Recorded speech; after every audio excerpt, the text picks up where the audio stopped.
नमस्कार, जिला प्रशासन के फेसबुक पेज पर आपका स्वागत है। मैं धनंजय कुमार राव, जिला वन निबंधक वैशाली। आज विवाह निबंधन एवं उसकी क्या प्रक्रिया है, उससे क्या फ़ायदे हैं, से संबंधित कुछ जानकारी इस फेसबुक पेज के माध्यम से आप सबके साथ साझा की जाएगी मेरे द्वारा। सर्वप्रथम ये बताना ज़रूरी है कि विवाह निबंधन क्यों आवश्यक है, इससे क्या फ़ायदे हैं। तो इसमें पहला फ़ायदा ये है कि जो शादीशुदा लोग हैं, उनके विवाह को पहले से सामाजिक मान्यता तो प्राप्त है। विवाह निबंधन कराने से उसको कानूनी मान्यता प्राप्त हो जाती है। दूसरा फ़ायदा है कि अगर इंडिया से बाहर आपको कहीं जाना है, बाहर जाना है, तो वीज़ा में मैरेज सर्टिफ़िकेट की आवश्यकता होती है। वहाँ ये ज़रूरी होता है कि आप मैरेज सर्टिफ़िकेट वहाँ पुट अप करें, तो ही फ़ैमिली के साथ आप कहीं बाहर विदेश जा सकते हैं। तीसरा, जो भी सर्विस में लोग हैं, मोस्टली हम लोग देखते हैं कि डिफेंस पर्सन है, उनको कुछ पारिवारिक भत्ता अगर लेना है या फैमिली क्वार्टर अलॉट कराना है, तो वहाँ उनको पहले मैरिज सर्टिफिकेट प्रोड्यूस करना होता है अपने कार्यालय में, तभी उनको ये कुछ पारिवारिक भत्ता या फैमिली क्वार्टर अलॉट होते हैं। तो ये 3 फ़ायदे हैं जो विवाह निबंधन से आप प्राप्त कर सकते हैं। तो सब ये तो फ़ायदे के बाद फिर हम बताना चाहेंगे कि विवाह निबंधन के संबंधित जो कानून प्रभावी है बिहार राज्य में, 2 कानून हमारे यहाँ प्रभावी है। पहला स्पेशल मैरिज एक्ट 1954 और दूसरा है बिहार विवाह निबंधन नियमावली 2006। सबसे पहले विशेष विवाह अधिनियम 1954 की बात करते हैं। इसमें 2 तरह का सर्टिफ़िकेट इश्यू होता है। एक होता है मैरिज सोलेमनाइज़ेशन। इसके तहत जो अनमैरिड हैं, वो अपना अप्लाई करते हैं और उनका सर्टिफ़िकेट इश्यू किया जाता है। तो सबसे पहले ज़रूरी है कि अप्लाई करने से पहले आपको क्या-क्या आवश्यक डॉक्यूमेंट प्रोड्यूस करने होते हैं। उसके लिए सोलेमनाइज़ेशन की बात पहले हम कर रहे हैं, उसके लिए आपको सबसे पहले एज प्रूफ देना होता है। इसमें एज प्रूफ के लिए लड़का का एज 21 वर्ष और लड़की का एज 18 वर्ष पूर्ण होना चाहिए। वहीं लोग इसके लिए सोलेमनाइज़ेशन के लिए अप्लाई कर सकते हैं। दूसरा, आवासीय प्रमाण पत्र। आवासीय प्रमाण पत्र में आपका आधार कार्ड भी हो सकता है या अंचल से बना हुआ आवासीय प्रमाण पत्र भी हो सकता है, राशन कार्ड भी हो सकता है। ऐसा कोई भी प्रमाण पत्र जिसमें आपका आवासीय पता अंकित हो और ये ज़रूरी है कि वर-वधू में से किसी एक का लोकल ज्यूरिडिक्शन का आवासीय प्रमाण पत्र हो। ज्यूरिडिक्शन मीन्स हो गया कि जो जहाँ आप अप्लाई कर रहे हैं, जो चूँकि इसमें विशेष विवाह अधिनियम में सभी अवर निबंधक अपने-अपने ज्यूरिडिक्शन में विवाह पदाधिकारी भी नामित होते हैं।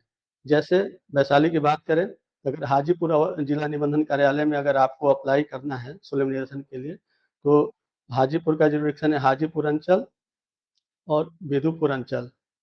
तो यही बिदुपुर का भी पूरा नहीं है, कुछ पार्ट ही है।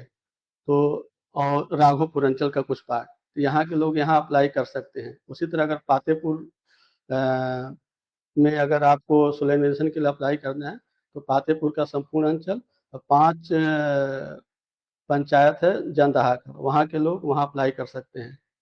तो उसमें आवासीय प्रमाण पत्र जो होगा वो ज्यूरिडिक्शन का होना चाहिए, कम से कम एक का दोनों में से और पासपोर्ट साइज़ का फ़ोटोग्राफ, लड़का-लड़की का अलग-अलग पासपोर्ट साइज़ का फ़ोटोग्राफ चाहिए और 3 गवाह जिनका आईडी साथ में अटैच होगा। सारी प्रक्रिया अभी अप्लाई करने की प्रक्रिया ऑनलाइन हो गई ई-निबंधन में। आप पहले था कि मैनुअल आप कार्यालय में अप्लाई कर सकते थे, अभी आपको ऑनलाइन ही अप्लाई करना होगा। इसी तरह से दूसरा इसमें होता है विवाह का निबंधन। विवाह के निबंधन के तहत जो शादीशुदा जोड़े हैं, पूर्व से शादीशुदा हैं, वो अपने विवाह का निबंधन स्पेशल मैरिज के तहत करा सकते हैं।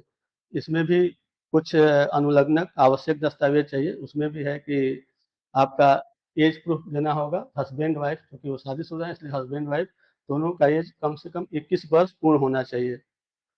दूसरा इसमें हस्बैंड-वाइफ चूँकि अब शादी हो गई तो उनका ज्यूरिडिक्शन का पता होना चाहिए और इसमें भी 3 विटनेस लगते हैं, तो 3 विटनेस का आईडी।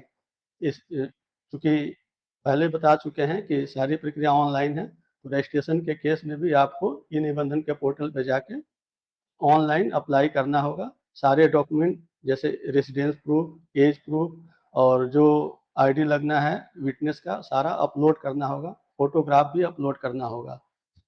इसमें मैरिज रजिस्ट्रेशन के केस में हस्बैंड वाइफ का ज्वाइंट फोटो लगता है और सोलेमनाइजेशन में अलग अलग सेपरेट फोटो लगेगा वर और वधू का। ये अंतर है दोनों में। फिर 30 दिन पहले अप्लाई करना अनिवार्य है, क्योंकि 30 दिन का समय है। इस 30 दिन के अंदर अगर किसी को कोई आपत्ति है तो आपत्ति दर्ज कर सकता है। उस आपत्ति पे फिर सुनवाई होती है। संबंधित विवाह पदाधिकारी के समक्ष उसकी सुनवाई होती है। तो आपत्ति का आधार भी कुछ है।